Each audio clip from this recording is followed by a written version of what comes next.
Good morning and welcome back, everybody, to this plenary session. My name is Emma Hayes. I'm Managing Director of Digital Build Consultants and board member of CETA, and I'm also the Irish Regional Lead for Women in BIM. We have a great panel for this plenary session of keynote speakers today. I suppose the theme for today is cultural change in a digital era. So we have a really diverse group of keynote speakers, and they're going to share their knowledge and experience of what is needed for cultural change in our industry. We're going to start with Rebecca De Cicco. She's a Principal Digital Operations with Aurecon, and her topic is how digitisation of the construction industry will impact on the future of a globally connected world. So I'm going to hand over to Rebecca now. Thank you. Thanks so very much, Emma, and what a privilege to be attending today's conference. Thank you to the organisers and obviously for everybody involved. It's obviously great to present currently from the other side of the world. So again, I thank you. So today's presentation, and in such a short time, we'll be presenting on, I guess, the impact of some of the methodologies in the digitisation of the construction industry, and effectively how that will connect us. And in my opinion, that is very much relevant to the way that we, I guess, interact culturally when it comes to the digitisation of our workforce, and something I'm quite passionate about. So to start with, I'd really like to just set the scene with where I come from for those of you who don't know me, and a little bit of background about my experience. So based out of the UK for in excess of over 10 years, I spent many years effectively volunteering across different initiatives that were involved in the UK BIM task group, as well as different, I guess, organisations and entities that were looking at implementing BIM. And in that time, I was also very much heavily involved in not only the groups that were effectively a part of the UK BIM task group, but also on a global level. So interacting with different user groups in different streams, which effectively enables me to speak about this topic today because of the experience that I've had across these different areas, not just in the UK, but across the US, Europe, and more recently, Australia, New Zealand, and Asia. So it is really important, I guess, to kind of contextualize my perspective, starting off as an architect, moving into construction management, and then starting my own business, which effectively was acquired earlier this year. So Digital Node very much was about drawing synergies between the way that we digitized our processes, the way that we interacted with digital technologies and processes, and how that enabled industry, both on a practical sense, how we effectively implemented different technologies and processes to support BIM as it was back then, but also to support the application of different standards. And 19650 was one suite of series of standards that we've been implementing across different regions of the world. But I'll talk a little bit about my experience in standards and how they've affected different digital policies. And as Emma mentioned, I'm the chair, well, actually, you didn't mention, but you're the regional lead for Women in BIM in Ireland, which has been great. But I'm the chair and founder of Women in BIM. Effectively, Women in BIM was put together as a response to some of these cultural challenges, as a response to the lack of skills and skills shortages in BIM and digital technology. So Women in BIM, as the founder, now represented across multiple countries, having regional representation to support our key drivers, which is effectively in line with the global, initiatives that we're looking at regarding skills shortages and skills gaps in BIM, but also keeping and retaining those skills within our industry, which is so very important. And those of you who know me, again, I've been involved not only in the UK across groups, but also more locally in some of the other initiatives within Australia and New Zealand.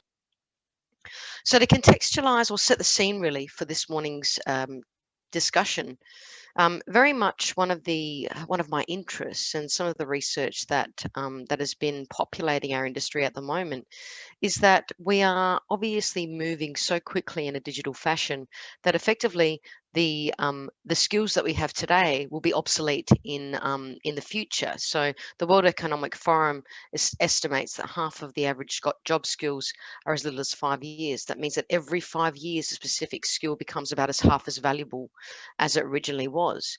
This therefore basically suggests that human skills are depreciating assets, which is again a real issue with the way that we're moving forward in terms of the digital space. But certainly this is important as we're facing unprecedented levels of change at the moment in terms of digital process, the technologies that are evolving, and also the enormous amounts of data that we're consuming, and managing this amount of data and how we interact, manage, and secure that data is effectively reshaping our economies and businesses all over the world, not just in the UK, which is a very important consideration to start with. Another key impact is the transformation in our industry relative to what we now know of as Industry 4.0, or the fourth industrial revolution, very much which is underpinned by technology, evolving technology. Firstly, the way that we exchange and manage that technology,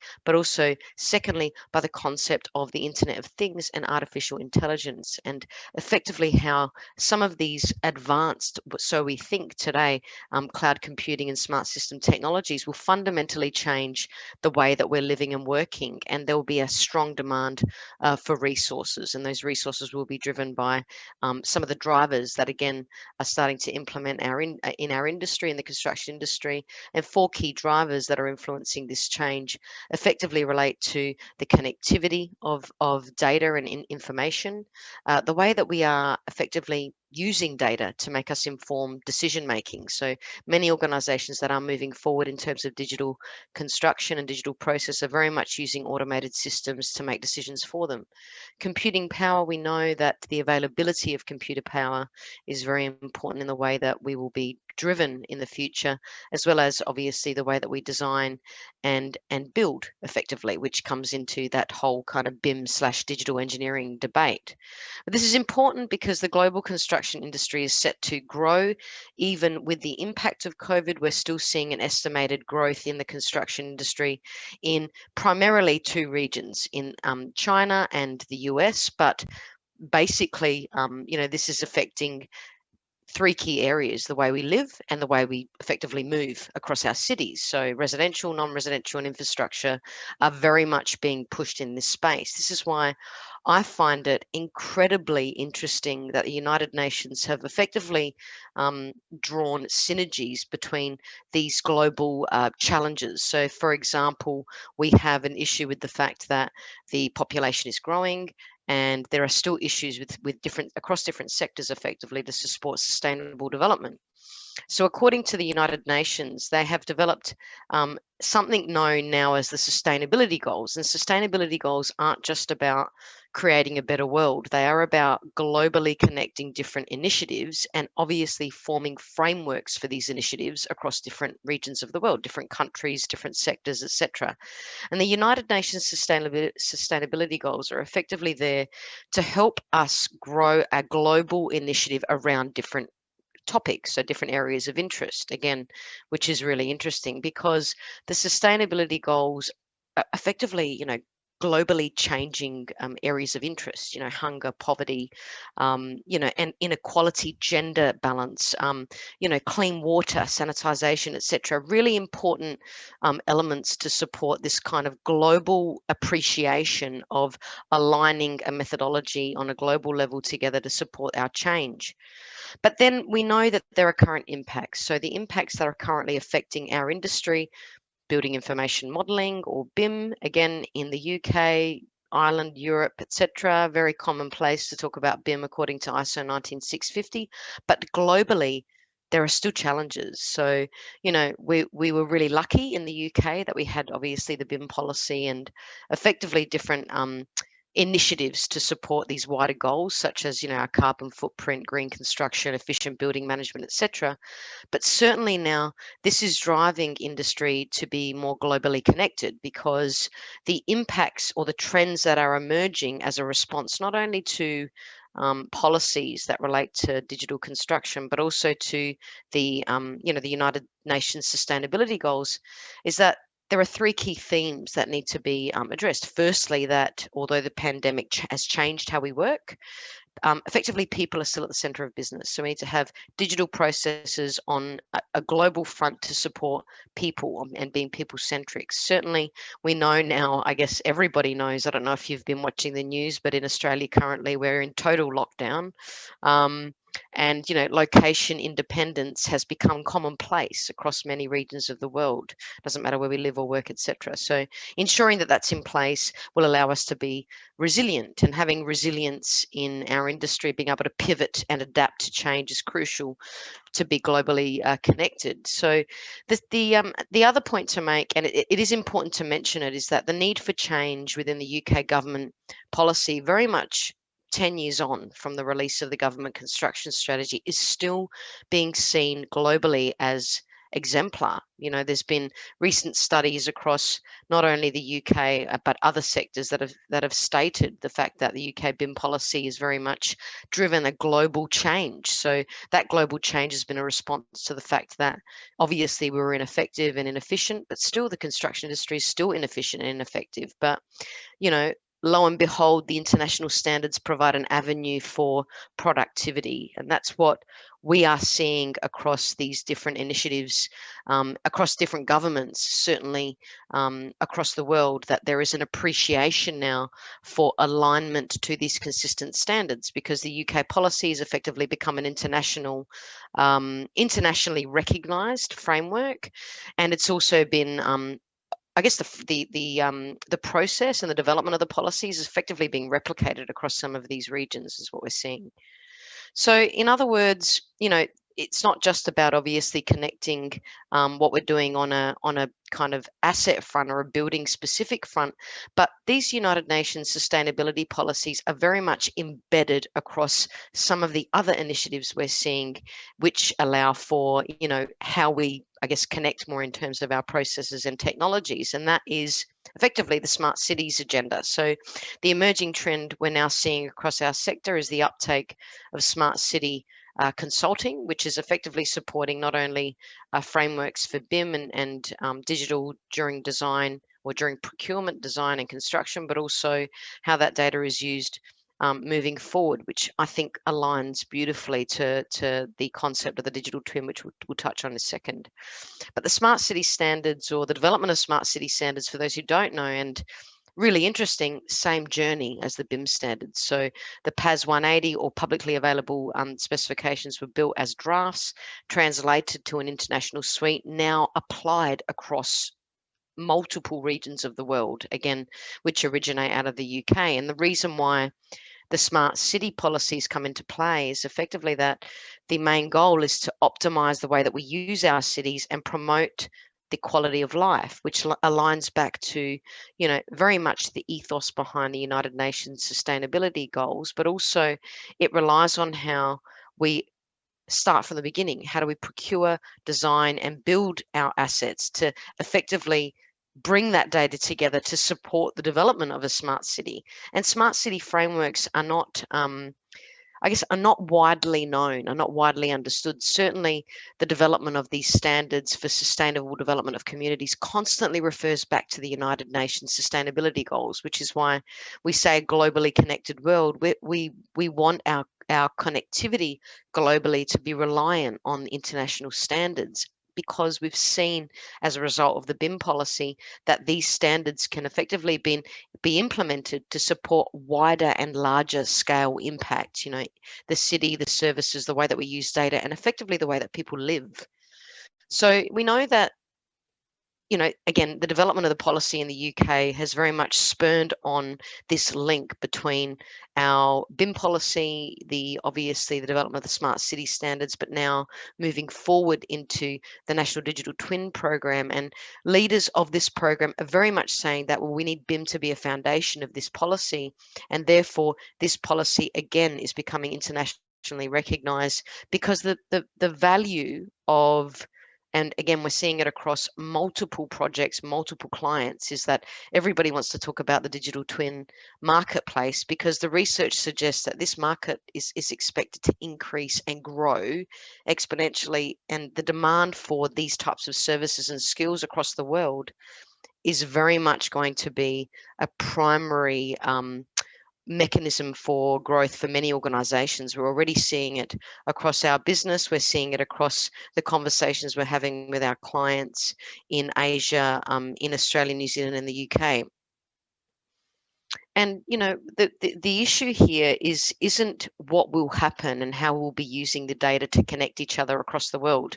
We know that the globally recognized standards are very much a really exciting proposition for the UK. Obviously, the UK government were always focused on export opportunities, but certainly we are still at a skills shortage. So therefore, even though we have standards to support these areas of growth, there are still issues with developing skills in this space, because all of the skills currently are being held within different businesses. We need to be supporting global trade to be able to effectively promote the different skills across our industry. And what that means is that obviously bringing in people from different backgrounds, be effectively different areas of industry, but also addressing some of the issues with that we draw back to the United Nations Sustainability Goals. Yes, the sustainability goals are very important issues that relate to not only violence against women, but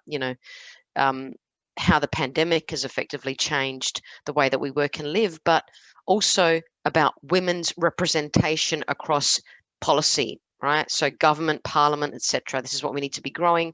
This gender equality piece, very, very, very dear to me, because obviously I'm quite passionate about diversity. And again, the fact that we are still underrepresented, and we need to be promoting careers in construction for women, for young women, because there are still issues with women leaving careers in construction. And I guess the proof of the need for connecting people on a global level, specifically when it comes to women in BIM, is just the growth in our network. So being able to support the growth in our network knowledge share, which aligns to the bigger ambitions of the government, the alignment to the United Nations Sustainability Goals, and also obviously the fact that we just want more women in the industry. We want more women to be participating. We want gender equality to be across most sectors. We want the issues of skills gaps to be addressed, because global trade is effectively the way that we're going to live and work. We need to be able to draw resources from different areas across our businesses.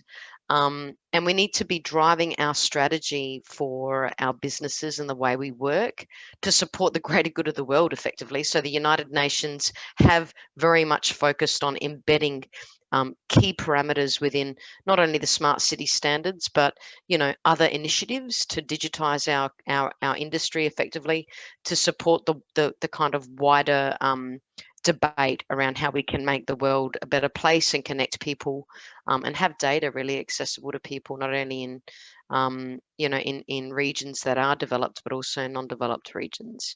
And finally, educate your people. Growth in digital skills and processes in alignment to industry standards are very important. And take interest in some of the forthcoming policies all over the world. Certainly there are many initiatives that are occurring across our sector to support this change.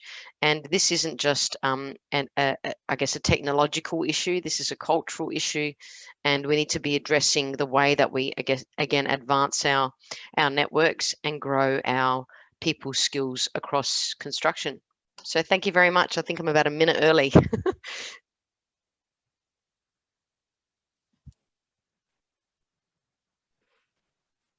Thanks very much, Rebecca. A great presentation, and as always, you've highlighted the need for gender diversity and trying to encourage women into the construction industry, which obviously is something that I'm very passionate about as well. You've also really highlighted the need for change, and I suppose you've seen that over your long experience within the industry and implementing BIM and digital construction in the industry. So what you noted that where the UK had mandated BIM in the construction industry, that really helped drive the adoption of BIM within the UK, and now there's other countries and jurisdictions following that. And I think from an Irish perspective, that's something that we would really need to take on board, and hopefully we'll be able to follow suit and mandate BIM and digital construction technology in our industry in Ireland also. You've also spoken about smart cities and digital twins, and obviously that's a very topical area, and our next speaker is going to talk more about that. Before I introduce our next speaker, though, I'd just like to say thank you very much to Rebecca for sharing your knowledge and experience. Rebecca is going to have to drop off. She is obviously in a different time zone to all of us. Any questions that you might have for Rebecca, if you want to type them into the chat, we're going to hold those questions, and Rebecca said she will follow up with us afterwards on responses to those questions. So thank you very much for that. Before I present our next speaker, I'm just, Yelenia is telling me that there's something in the chat that I need to look at. So, yeah. Grand. Yeah, that's perfect. Thanks very much. So I will now introduce our next speaker, and again, highlighting gender diversity, we have another female speaker. So the keynote address is from Dr. Claire Penny. And Dr. Claire Penny is Global Digital Evangelist with Invicara, and she is going to speak about, are you part of the problem or part of the solution? So I'll hand over to Claire now. Thank you. Thank you, Emma. Thank you, Emma, and thanks to everybody for inviting me to speak today. Yeah, so I'm asking a quite provocative question here. Some people might say motherhood and apple pie, but I'm just going to ask and hopefully weave a story around, you know, are you actually part of the problem, this digitisation problem, this gender diversity problem that the industry's currently going through, or are you part of the solution? And like, why, you know, really, this is, you know, a well-known phrase here by Eldridge Cleaver, but it's like, you're either part of the problem, you're either part of the solution, or you're part of the problem. And I think we all know that, and we can probably point to quite a few people that we can fit into that category. And you know, also why we're asking this this question is that if you think about, we all know the construction industry and the real estate and built environment, there's so many players involved. It's not simply, you know, a simple supply chain, and it's not often that teams stay together, that come together. We all come together, we do a job, and then we all disperse, and then a different set of teams come together, and then we all disperse. So it's no wonder really that productivity is not where it should be in our industry. But everybody, having said that, everybody has a part to play, and collectively we have the power to make change and to affect change. It's just about mindset and changing the way that we conduct our business, and really understanding how we can make this change across our industry. And what I will say, though, in answer to these questions, that everybody here today, I would say thank you, because you're engaged, and you're engaged in this whole stream, this whole topic. You're in the BIM gathering, so you're eager and keen to find out more, to find out what's going on. And you're probably already down the road of digitisation, down the road of gender diversity, down that road already. So I say a wholehearted thank you at this stage in the presentation to everybody who's listening today. And so, like, why do we need to come together? Like, what is it? What is bringing us together? And PJ is talking next, so I won't steal any of his thunder in terms of the Project Ireland 2040. But there is a real need for us to come together. And if you look at the report from in 2019, down at this is a bit of an eye chart, apologies, but I'm sure most people have read this report. But if you look down at the bottom there in productivity, I mean, it says there very clearly that there's been very little productive growth in the Irish, this is just talking about the Irish construction sector, between 2000 and 2016. And had the construction industry kept pace with productivity growth in the other domestically dominated sectors, gross value added would be in the region of 3.1 billion higher than it is, right? Let's just let that hang there. 3.1 billion. That's massive amounts of money. And also, if we look at the report from 2020, this is another factor that I did research for a client in a previous company.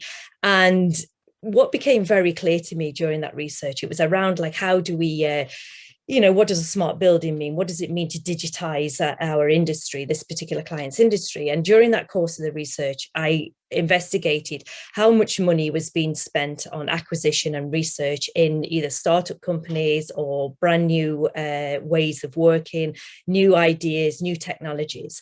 And it became apparent that it was next to, in my small amount of research, obviously this is a much more in-depth research than what I conducted. It was very small in Ireland, really, really small. And this kind of backs it up here, that in 2017, only 3.2 million euros was spent in research and development in Ireland in the construction industry.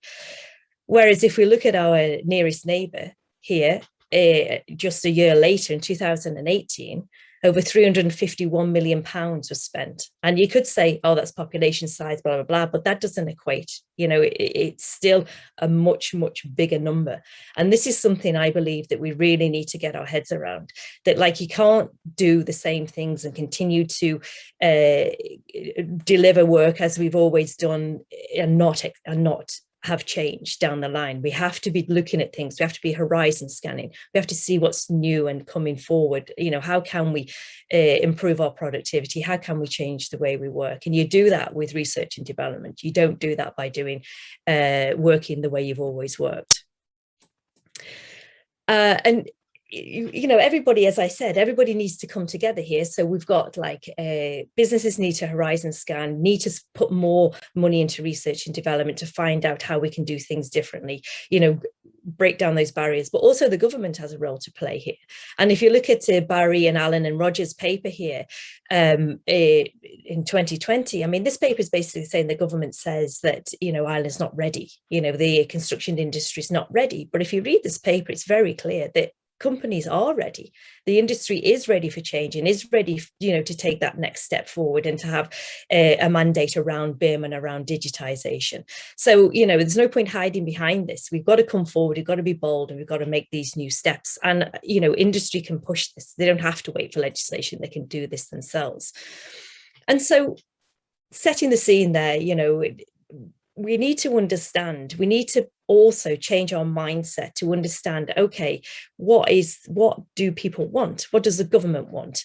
What are they looking for? And, what all the government really want is for projects to be delivered on time and on budget. And, it doesn't take long to do a search to find out that around the world, and not just in Ireland, very, very few projects are delivered on time and on budget, very few. And there's loads and loads and loads of different factors. And it's not just digitization and technology that prevents this from happening. But this is something that has to get better, because it's constantly, it's cause of friction. It's not a good situation to be in at all. And they're also looking and striving, as Rebecca was saying, there's a whole mandate around sustainability goals, and I've plucked one out here around net zero carbon. And this is a huge train coming down the track, and governments have to comply. There's a load of legislation wrapped around it. So this is something that has to happen. So with that framework, when you go into a public sector tender, really understanding what the client is actually looking for helps on your digitization journey. Because if you understand that the client ultimately wants to achieve net zero, you can pull that all the way back into the design phase and say, okay, what can we do here? How can we use the data that we're going to collect throughout this whole process to help our customer achieve that goal? And if you think about real estate owners and people who own property, again, they want projects delivered on time and on budget. ESG, environmental social governance, this is massive. This is changing and coming down the track so fast that people are finding it difficult to keep up. In order for companies to acquire of money, to get capital, to get money, they need now to have a good ESG rating. And it's not just about the construction, it's about the way the company manages itself as well, but it is massively about the projects that are delivered. So again, if you understand that you are constructing for a building owner or an asset owner who needs to up their game on ESG, again, that can inform the way that you deliver that project. Increased yield, it's massive. I mean, we talk about smart buildings, we talk about digital twin and how they can improve yield, and yield can be around having a fully a building that's fully occupied all of the time, putting value on that property, making sure that when that property is sold, you're getting the very, very best dollar that you can for that property. And again, net zero, all the chatter that everybody we talk to in our client base is talking about ESG, and they're talking about net zero carbon. So again, as we go through this journey from design, construct, build, operate, understanding that this is what our clients need, what they want, will help inform how we deliver those projects for them. And then if we look at the industry, the people delivering these projects, what are these people, what do you guys want, right? Again, you want to deliver projects on time and on budget, because the stress and hassle and everything that wraps around going over time and over budget is not good. You also want existing client stickiness, because acquiring new business costs money. So if you can retain those clients and do more business with them, offer them more services, then that's a great thing. You also want new business models to generate increased revenues, because, you know, I think people understand, they get it, that digitisation is coming down the track, and we're already seeing loads of companies moving into the operations phase, offering digital twin services, all of this. It's like, how do I deliver that? I need to understand how I do that to generate more money. So, you know, how do we do that? So again, it's like, what outcomes are desired? And that's by you as a business and by your clients. Understand that very, very clearly. And then in order to deliver those outcomes, what information is required? What do I have to do to get it? And then where does this data and information reside? How do I get hold of it? And then how will I access this data? So all of these questions, they all inform how you will deliver this end use case, how will you will deliver a solid project to your customers, and how you will generate more revenue. So, but once you've answered these questions, the why, what, where, and how, that's not the end of the story. And Rebecca, again, touched on this, right? We have to ensure that any data and information we collect is both useful and usable, both now and in the future. And in order to do that, you've really got to start to classify the data, to understand the data you have. So you've got your object model classification, if we use BIM as an example. So what equipment do I have, the spaces, etc. Then you've got to choose the classification that's right for the outcome. Okay, so if anybody knows Anand Machuri, our CEO in Invicara, he uses this great analogy between a goose and a goose and a duck. So you can, if we as humans look at this and we know the difference between the duck and the goose, right? We know the difference, but a machine wouldn't know. If you just gave the machine that it had feathers, it had a beak, it had webbed feet, it could swim, you wouldn't know the difference between them. So you need to inform and choose classifications that ensure that every person who touches that data understands that that's a goose and that's a duck. And then what that will do is it will inform, it will enable machine readable and automated business flows, and the machines will know the difference between the goose and the duck, because it may be very, very important to differentiate between two different pumps. You may have two different jobs. So you need to classify the data so that you have that. And then once you do this, the downstream uses start to unfold. So even at the beginning, before, you know, the building's in operation, you can use this information for quantification, for cost estimation, for scheduling. And then once the building's in use, this data can continue to be used in asset management and to drive this zero carbon agenda. But then that's not the end. So again, we have to standardize the data as well. So we classify it, standardize it. So the actual information that's required to deliver specific use cases is not necessarily defined by standards either. So classification systems and data dictionaries are then essential to data standardization. And standards are important for informing the classification of data and data dictionaries for asset information. So ISO 19650 outlines the information management processes that can be adopted by the building owners and project teams to help ensure that they have a much more complete and accurate handover. And these standards are part of the information management methodology. But however, the actual information that's required, as I said, is not necessarily defined by the standards. So you need to leverage many standards and base the efforts around building reference templates of ontologies and taxonomies and data dictionaries for common use cases that make it easy to implement. So it's not just as simple as, you know, standardize and classify. You do need to understand what the common use cases are or what the use cases are. So then that leads us on to once you have your data standardized and classified, then you need to tie it together to define the level of information. So the classification data dictionaries together define the level of information that's needed, but that's not enough. You need a data model or an ontology, and this will represent the relationships between the entities. So when the data is structured employing these concepts, the owner or operator can be assured that the information provided by the delivery teams is well structured and machine readable. And this will enable it to be consumed, for example, as I said previously, by an asset management tool or a CMMS. So it would be easily digested and used by those machines. And then the type of asset and use case determines the required ontology as well. So the entities involved in the ontology are standardized through classification and described by a data dictionary that follows a standard taxonomy. And this in turn provides a standardized way for all parties to consistently produce and consume information about the asset or facility and allow added value opportunities to be identified and exploited. So when you take these steps, the output, we have once you classify and you add the data dictionary and the ontology, you end up with machine readability, which is fantastic for downstream use cases. When you've got machine readability, you can get into automation and data-driven workflows. And then these data-driven workflows will result in value-add services that people are looking for in the operations phase.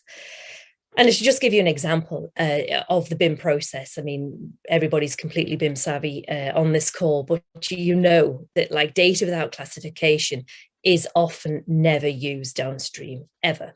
Like the BIM dies with when the project's handed over, that's the end of it, or the output of BIM, I should say, BIM being a process.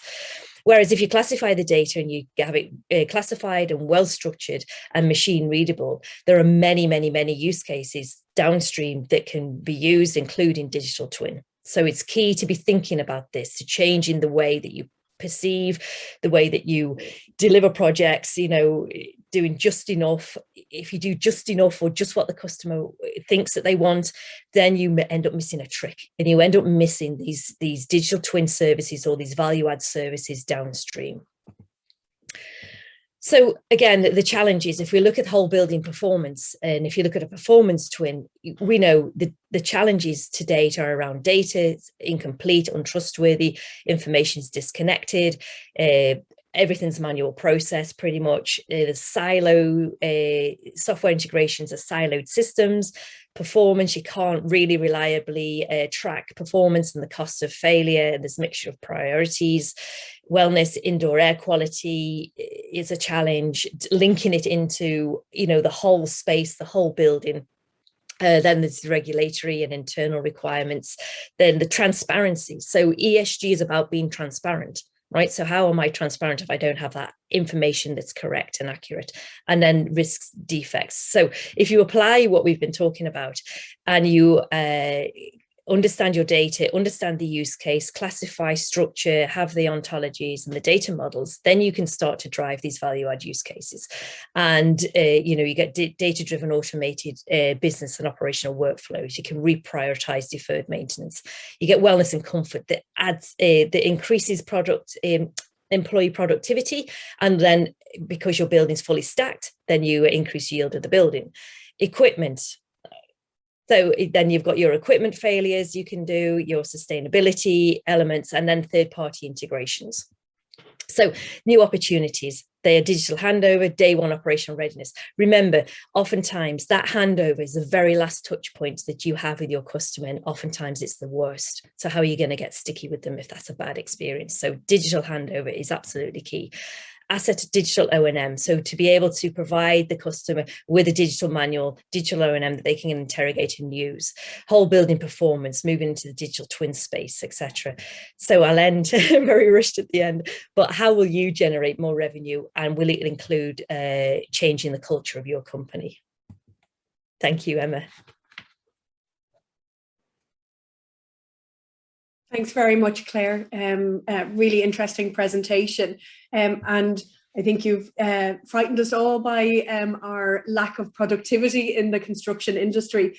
But I think your call to arms in that the industry is ready for change is very positive and very encouraging. And obviously your experience of how to future-proof the information and the data around our built assets is really relevant and really useful to the audience today. So having appropriate classification so that we have good, useful information that can be used downstream for digital handover and for asset twins is really useful knowledge and experience that you've shared with us. So thank you very much for that. We are going to keep questions to the end of the session. If you're wondering how to ask a question, there is a Q&A section in the web interface on the right-hand side of the screen. So you can type your question in there and we'll come to them at the end with the panel for your questions. So I'd like to now introduce our next speaker. PJ Rudden is the chairman of the Construction Section Innovation and Digital Adoption at the Department of Public Expenditure and Reform. And PJ is going to talk about progress update on the construction sector group, the CSG, innovation and digital adoption project. So I'll hand over to PJ now. Thanks, PJ. Thank you, Emma, and good morning, everybody. And I want to say thanks to CETA for asking me to speak this morning. The Construction Sector Group Innovation and Digital Adoption Project, which I'm, as Emma says, I'm leading, was set up 1 year ago in September 2020. Ireland has seen a lot of change in that year, including the ongoing COVID-19 pandemic, which brought much sadness. Increasingly living in the virtual world, at least until now, with some relief in recent times in Ireland. Just to summarise our progress to date in that 1 year, we have 7 priority actions. I'll go through them in a few moments on the next slide. But I want to say that the immediate priorities of the government now is to ensure that we deal with the housing crisis, and application of a recent document, Housing for All, is a major priority. And we've agreed that housing and sustainability, which was always a cross-cutting action, those 2 cross-cutting actions will, if you like, permeate the 7 actions and be delivered at the same time. Digitization, productivity and sustainability have been much mentioned. And it should come as a no surprise that, in fact, sustainability, we find, is the hook that the consultation is telling us is where people will buy into the new generation construction of digitization, productivity, and sustainability. I really want to compliment both Rebecca and Claire for the realization that we in Ireland do need a step change in each of. In fact, while we've made very steady progress throughout the year, we're also now charged with the other crisis of housing. All the government strategy is now to provide 300,000 new homes by 2030. This is the largest state-led building programme in our history. As in the case of the soon-to-be-announced National Development Plan, it will require compliance with building standards and to identify innovation and productivity measures to meet delivery targets. The strategy says it would be led and centrally funded by the state, with private funding also. The leadership of the state is needed to address the shortfall in construction sector productivity and innovation. And the reason why the quite unprecedented state support for this project is that the state recognises that there has been a market failure in construction, and otherwise they wouldn't be funding Build Digital or any other initiative. And the market failure has been the result of a lot of, the recession. The recession some 10 years ago was hardly finishing when COVID hit. So we really have to build smarter, build faster, build quicker, and build more economically moving forward. This was all stated, in fact, a year ago in the KPMG report, from which we are implementing the 7 priority actions, but it has been given added impetus by the publication of the housing strategy. The housing strategy lays particular emphasis on the early delivery of modern methods of construction and the Construction Technology Centre, which are actions 3 and 4, together with action 7 on the rollout of the Build Digital project. Now, looking at the 7 actions, each coloured from blue to orange, I'm going to give an update progress on each of them. Actions 1, 2, and 3, that's construction research, productivity and sustainability funding, and the modern methods of construction. They are well advanced and are feeding into the detailed description of needs. We call it the DDN for the Construction Technology Centre by Enterprise Ireland, which is currently being undertaken by Ernst & Young, EY consultants, whose report is expected next month. Believe it or not, this project remains on time and within budget. Not every project here is done like that, but our particular project is so urgent, it has to remain on time and it has to remain within budget. With regard to the Construction Technology Centre, further government body and industry consultation will be required after the report next month before the design and construction of the construction starts in earnest. A recently appointed sustainability consultative group is assisting the work of Action 2 in seeking out future funding opportunities to help to drive productivity and sustainability. An SME focus group, chaired ably, I have to say, by our chair here today, Emma, is assisting Action 5, the work of which needs to be expanded considerably to help upscale and retrain our building industry to do, for instance, the retrofitting of 500,000 homes as determined by our climate action plan, and to build a new national development plan, which is currently valued at 165 billion to be spent over the next 10 years. This is a major revision on the more recent National Development Plan of 2018, which was billed for 116 billion. And the reasons for the increases are twofold.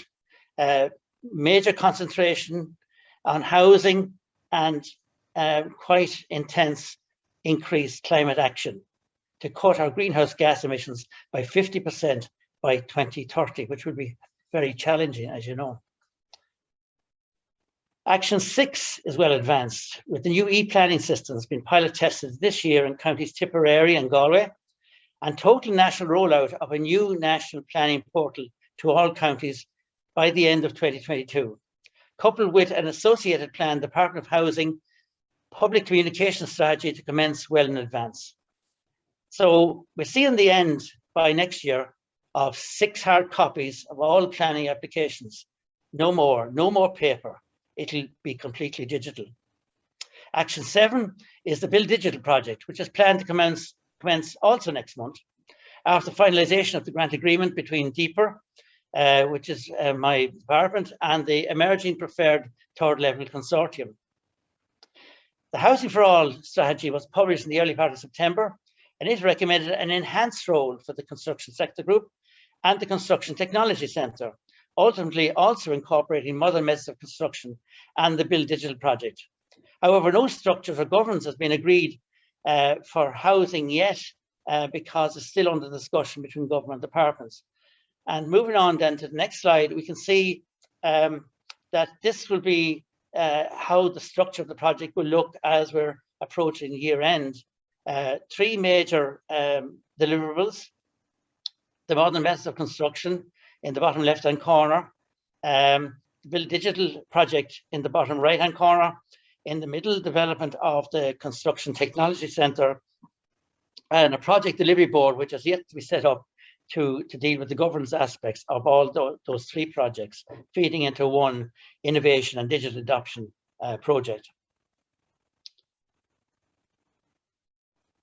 In terms of sustainability, the CSG Sustainability Consultative Group has been working on various challenges for construction, to include decarbonisation of construction materials, and I'll come back to that in a while, circular economy practices, and the need for the retrofit of homes based on extensive consultation with industry during the summer. On this slide, you can see the very high quality of the information being gained from this group, which is a mere summary. The full report and all of the reports on our project are on the LinkedIn page.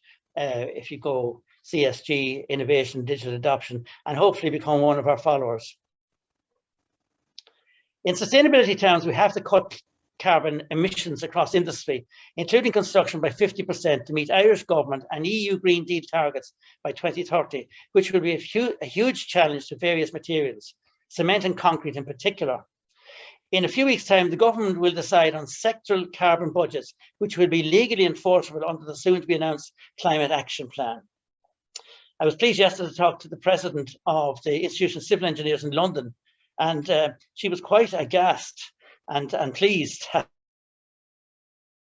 We were heading towards net zero carbon so quickly now from a very slow start, but it's legally being enforced now by government, and it just has to happen. We can only decarbonise in two significant ways. Firstly, to cut our existing emissions, as stated. And secondly, by planning, designing, constructing and operating our future infrastructure as close to near zero carbon as possible by using mitigation and adaptation measures based on specialist advice. In case you think that the construction innovation commenced in this country last September with the CSG group, it didn't. As the CIF, led by Sean Downey and his 4.0 innovation group, have been leading much of this work over a number of years, and modern methods of construction in particular. And there are other independent studies happening too across the country, and new innovation centres cropping up, which we would hope to have possible collaboration with over the coming months. And finally, in terms of next steps, these last 2 slides show the project where it goes from here in terms of the priority actions to include housing and sustainability, a new emphasis on standards involving higher NSAI involvement, completion of the Construction Technology Centre, DDN, and design of the centre in 2022, ongoing strategic communications with all of the stakeholders. And finally, it is critical that with the very high SME proportion of the industry, that we have a region by region bottom-up approach rather than top-down towards completion of this project. This needs to seriously embed the very significant transformation of the industry that is now required in terms of digitisation, productivity and sustainability by 2030. In doing so, we'll be drawing on the best international practice across the UK and especially Scandinavia, and also looking at Canada and Singapore as exemplars in this regard. And look forward to your questions. Thank you. Thanks very much for the update, PJ. And it's great to share the progress that the CSG are making. One of your slides had a bullet point on it saying that communication and collaboration is key to the success of this, and it really shows when industry and government work together how they can actually drive improvement and drive the industry forward. I've first-hand experience, as PJ mentioned, on what all of the stakeholders involved in the CSG are doing and what they're trying to achieve, and to see that there's already key aspects of the plan already implemented shows that when the industry and the government work together, we can actually drive improvement and hopefully drive digital adoption and innovation within the Irish construction industry. So we have a few questions in the chat. I know there's one more speaker to join. I'm just not sure if that speaker is online yet. So I think in the meantime, we might actually go to the questions that are already in the chat. And for anybody who, again, is wondering how to ask a question, there is a Q&A section on the right-hand side of your web screen. You can type your chats in there, and you can ask questions through that, and we'll raise them with the speakers now. There are some questions that have been asked for Rebecca. Unfortunately, Rebecca is in a different time zone, so had to drop off. So we might start with some of the questions. And actually, the first question is actually for Rebecca, but I think it's probably relevant to all of the speakers who are on in this plenary session now. So the comment was that depreciating human skills are inevitable given the pace of automated systems, but they must be retained. So the comment is, Rebecca is so right. The UK have led the charge globally. So I might go to Claire, and sorry to put you on the spot straight away, Claire, but I think a lot of what you spoke about in your presentation is been reflected in this question as well. So maybe could you give your thoughts and opinions on that? Yeah, absolutely. And I think the skills are changing. You know, I mean, if you think, if you are doing computer science, or if you're a programmer, or if you understand JavaScript, the time is yours. But I agree with whoever posted this comment. We still need to retain skills that exist, because at the end of the day, you know, when in Invicara, when we deploy, and we're a software company, right? So we need the skills of engineers to tell us about the building physics, right? We don't understand like they understand the building physics. So you still need the skill sets of the engineers and the consultants, you know, across the board to really understand what is going on. You know, there's yet to be any software that understands it completely. And then, you know, in my previous life, you know, with rules and analytics that were run over buildings, you know, based on people's understanding of that building, oftentimes you would get false alerts, like false positives, and then people just ignore it and it's devalued. So you need a supervisory understanding, and you need the skills to understand exactly what's going on at this stage. Do you know what I mean? So I absolutely agree. Yeah, those skills need to be retained and complemented and supplemented by the newer skills that are coming down the track. And I might direct the same comment or question to PJ as well. And maybe, because I'm aware of a lot of what you've spoken about at previous discussions, PJ, about skills shortage and how we actually encourage people into the construction industry. So maybe in that context, would you like to comment on the comment in the chat?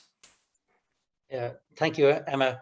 You know, Claire spoke about the human condition, and she's very correct about the human condition. And indeed, Rebecca mentioned it as well. And I think, you know, Emma, that I am concerned with the human condition and very much with the skill set that we have in the country at the moment. A lot of them emigrated and not come back. And indeed, during the pandemic, some of them left because there was no work for them, even though they were being paid. With regard to the skill set, you know what my principal issue is, and that is the lack of gender balance in the construction industry. I want to do everything to encourage that. And as I'm delighted to see, even to a greater extent than I understood, that there BIM, I knew there were women in engineering. I'm now hearing there are women in energy. And you know, all of this is absolutely needed, because it's not just about leveling up. It's about, you know, the economic firepower of the industry, and you know, not only similar skills to let's say the males, but better skills in some areas. And those areas that will be the softer skills, where, you know, collaboration and communication is key, as you said yourself, Emma. And as you know, I'm also very active on the diversity committee, or was up to recently, in Engineers Ireland as well. I think if I can just come in behind PJ on that as well, I think businesses have obviously a huge role here. I mean, the number of times I research a client or a customer or a competitor and look at their board, and it's all men. Like, you know, and it's not just about, you know, positive discrimination either. There are people out there with the correct skills. It's just giving them the platform to launch. And then also, you know, as I do that research, you kind of go, okay, well, is there any hope being a woman or, you know, somebody of color or whatever? Because it is like, you know, white men predominantly in the industry and the surrounding industry as well, you know. So I think that, you know, some people, there's a whole debate about quotas, and some people think it's great, some people think it's terrible, but I kind of think it's a push that's required, and people need to understand that the diversity is where the richness comes. PJ, as you said, you know, you're all over this, understanding that, you know, encouraging and for young people to see role models in that place is absolutely key. So I think, you know, we can give it lip service and we can talk about it till we're blue in the face. It's action that will see the change here, and people doing what they're supposed to do. Yeah, absolutely agree. And I hope the Gathering 21 is an example of, if you can't see it, you can't be it. So an example of women in industry who can speak about different aspects of industry, and that they're being celebrated to do that. So yeah, very good points. Thank you, both of you. Next question is for Claire. How can we work together better in Irish construction? This is a big question, so I'll let you answer it as you see fit. I think I'm seeing now a change, and I think this period of time that we're in with the pandemic, etc., people have had time to reflect and think about how they can come together. So I'm seeing much more larger companies reaching out to smaller companies, collaborations, partnerships, and I think that's the way forward. But it all comes down to trust, right? And it's understandable, right? But I think it's around trust and understanding that, you know, somebody's not going to steal your idea, etc. So I think to come together, it starts with a conversation. I think when people get comfortable with research and development and bringing in smaller companies and not expecting a startup to have like a list of 25 companies that they've, you know, saved $1 trillion with, you know, that they're accepted to take a bit of a risk. So I think it's trust, and it's a little bit of risk taking, calculated risk. I'm not saying just throw your money in the fire here. I'm saying take a look, understand the technologies that are being suggested. Does that fit you? Can you work with this company? Is this a good business model? Do you see the end? What is the end goal that you're striving towards? Understanding that is key. What's your strategy to get there? And then I think coming together, it will be easier then. And we all know it's about relationships and things like that as well. But I think a bit of trust, a small bit of calculated risk taking, and we'll start to see a change. But like I said, in these last 18 months, we're seeing that change start to happen. People are becoming much more open and thinking, because there's a lot of thought as well. Sorry, I'm going on now, apologies. But there's a lot of thought around, particularly around ESG, which is kind of where we're super focused at the minute. It's kind of like, well, I don't see that coming down the line for another 12 months, so I'll just carry on doing what I'm doing. Right, that 12 months, if it even is 12 months, is going to come so quickly, and then you're going to be last, right? So there's a bit of leadership, I think, required as well, and let's just not be laggards and wait and see what happens. Thank you. Yeah, really good point about leadership there, Claire. And I suppose that would bring me to ask maybe the same question to PJ in terms of the CSG and, you know, how can we work better in Irish construction? And if, you know, the CSG can be leaders, maybe that responds to Claire's comments there. So do you want to maybe comment on that, PJ? Yes, yes, I do. You know, it's been great in a way to be able to stay alive on digital during the past year. But, you know, if we really want to collaborate, we do need some in-person meetings, because it's not just, you know, the voice that collaborates. You know, people collaborate, and it requires, if you don't mind me saying, the whole body collaborating, because there's a certain, you know, there are mental issues with a lot of people who continually are reluctant to go virtual.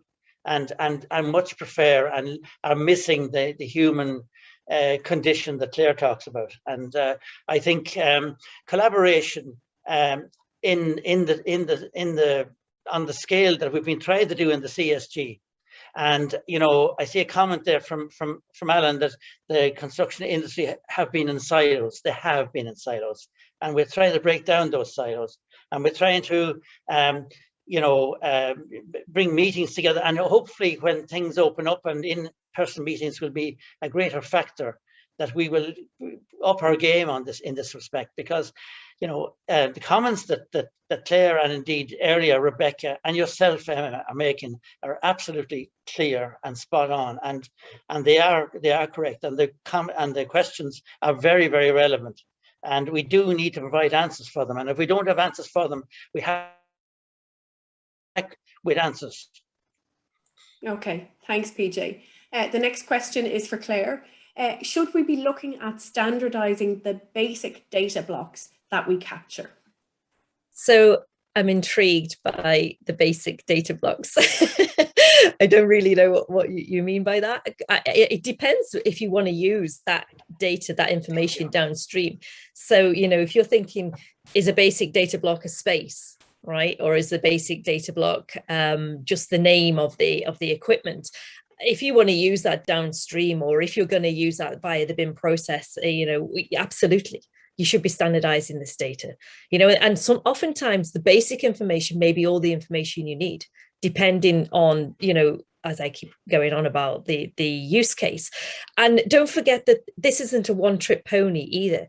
You get this right and you standardize and you classify your data and you have it so that you can use it downstream. That's not the end of the story. You can build on top of that. So if I interpret basic as the initial data, I would suggest yes, and then you can build on top of that going forward. Okay, yeah, great. Thanks, Claire. There's a comment about Housing for All, the Housing for All plan. So it's quite long, so bear with me for a second while I read through it. And I think this will probably be directed at both of you, Claire and PJ. So while the Housing for All plan is welcoming, it should also be an opportunity to remind the Irish government that their plan to increase the supply of housing is also an opportunity to improve the quality of the Irish housing stock generally. Not just new homes, but the existing stock as well. And of course, if they wish to target funding towards improving the most needy existing housing, having a national housing survey is a must. So I might direct that to PJ first to see what your comments are on that, and then Claire. Well, the questioner is correct. We have two challenges. One is to retrofit existing stock. And it's a remarkable, and sad fact that there appears to be 200,000 empty houses or derelict houses in the country, and they should be repurposed. And as well as that, in terms of sustainability and net zero carbon, we should not be demolishing any building currently. We should be repurposing them and using modern architecture to make them look even better than a new structure would be, if that's possible.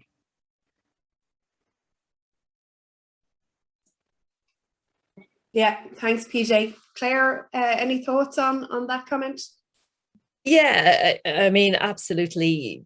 The existing buildings that we have in the world far outweigh the new ones that are going to be constructed. And with figures like 200,000 empty units, that's not good enough. I mean, I know there's many, many reasons why that should be, but absolutely we should bring buildings up to a standard to make them environmentally sound or better to operate and for people to live in and have all the and it's a cheaper way to do it as well.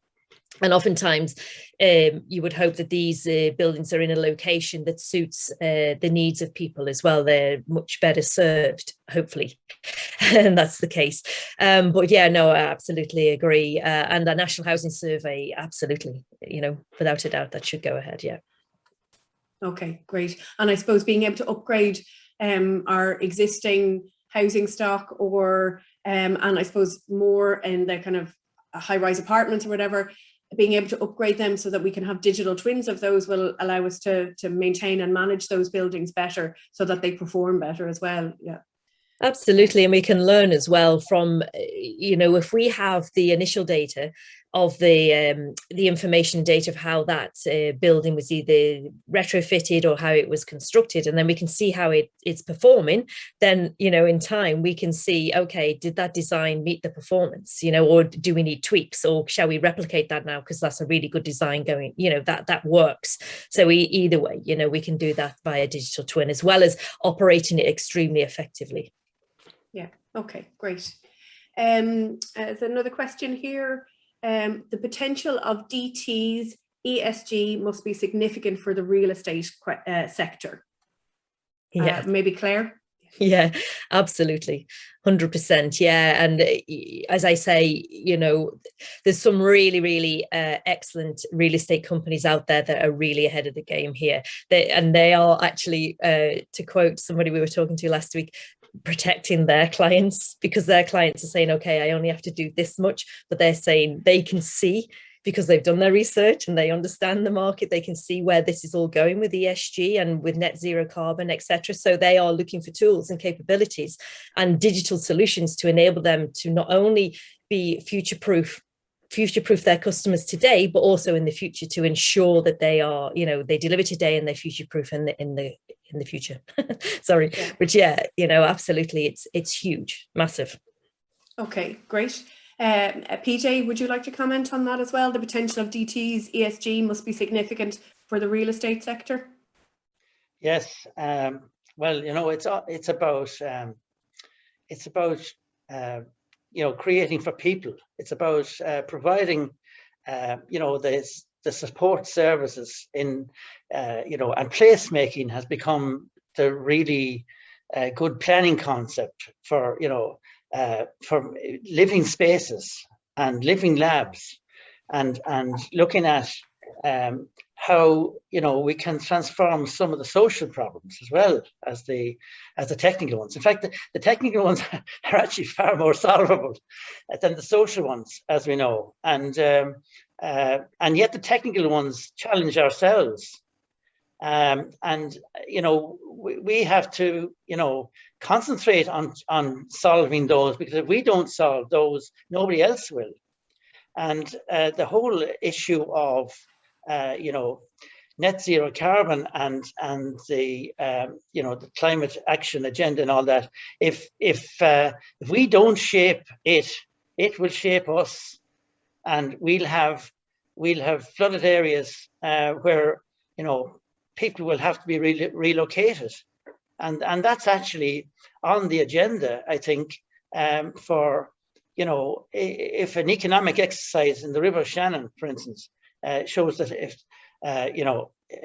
if the cost of protecting an area is many times financially more than resettling a small number of families, well, that's what we have to do. In terms of preparing, that's what's called the adaptation of the environment. It'll be too late to prevent the flooding, but it will not be too late to foresee that people need to be relocated, so that the next flood will not damage their lives. Yeah. Okay. Very good. Thanks, PJ. Just one last question then. How are we going to deliver the 300k homes? I assume this means mass production in the factor coupled with a more responsive planning system. And how can we build with scale? Maybe PJ again, and then I'll pass over to Claire. Yes, a very good question. And there are two parts to it. First of all, how are we going to deliver 300k homes? Well, of course, it will mean a modular construction and an acceleration of modular construction. Mind you, I was pleasantly surprised to hear from the modern methods of construction people in the CSG, in particular Martin Searson recently, that there are something like 100 small companies who are making prefabricated modular structures and frames and so on, timber frames and concrete precast, etc., all around the country. There's hardly a county in Ireland that hasn't got a company that is already ahead of this posse, ready and waiting and producing stuff, and indeed producing stuff for export, because there isn't a demand here for it yet. Now, with regard to the responsive planning system, of course, that's right. That's a much more difficult situation to deal with, because there have been plans to accelerate planning permission, in larger lots, and in fact they've had to be shelved because of the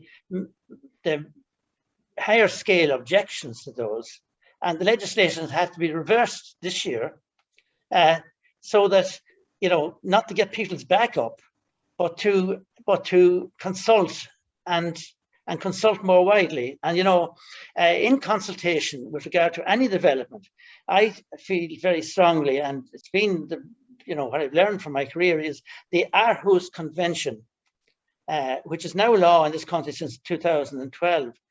Those principles of respectful engagement and consultation, if they're engaged with, anywhere I've seen those used, those projects got built. And lots of projects that failed after a lot of money being spent on them didn't get built because they were not consulted correctly at the start in a respectful way. Okay, thanks, PJ. Claire, do you want to comment on that?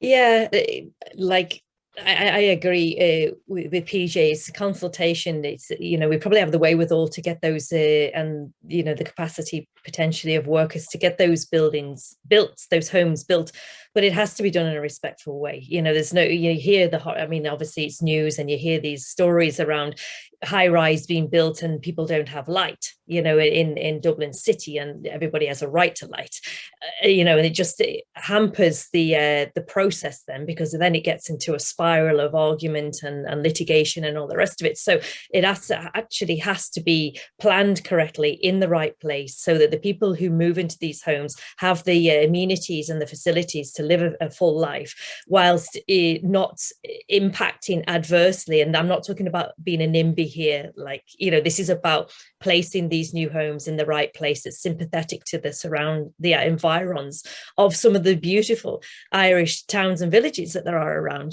Don't be trying to put in a 15-story block of apartments in a sleepy town, because A, the infrastructure can't cope, and B, it just doesn't sit well, it doesn't look right. So it's about being sympathetic, splitting those high rise up into smaller blocks or whatever it takes. But again, it's around consultation and the modern methods of construction. I remember a couple of years ago talking in a past life to somebody who said, that their company had invested in, modern methods of construction, a facility, a company. And yet when they went in, the guys were still tiling the walls. So that people were still tiling the walls so that these walls could go out onto site and be landed. So there's still a little bit of thinking to be done there as well. It's about automation. It's about ensuring that it is manufacturing and not manual labor still, because it's the manual, obviously, labor that slows up the process. So that's just a little personal story to add in there. Right, thanks, Claire. And I think we're through the questions, so we might finish this session up a little bit earlier. Unfortunately, the last speaker wasn't able to join. So just to kind of close this session, I just want to say thank you very much to Dr. Claire Penny, to PJ Rudden, and to Rebecca de Cicco. And I just close this by saying this day is all about cultural change in a digital era. So Rebecca spoke about a need for change, and Claire gave us a call to arms that the industry is ready for change, and PJ has given us an update on how things are changing from the government perspective. So I think we should take a lot of positives out of this session today.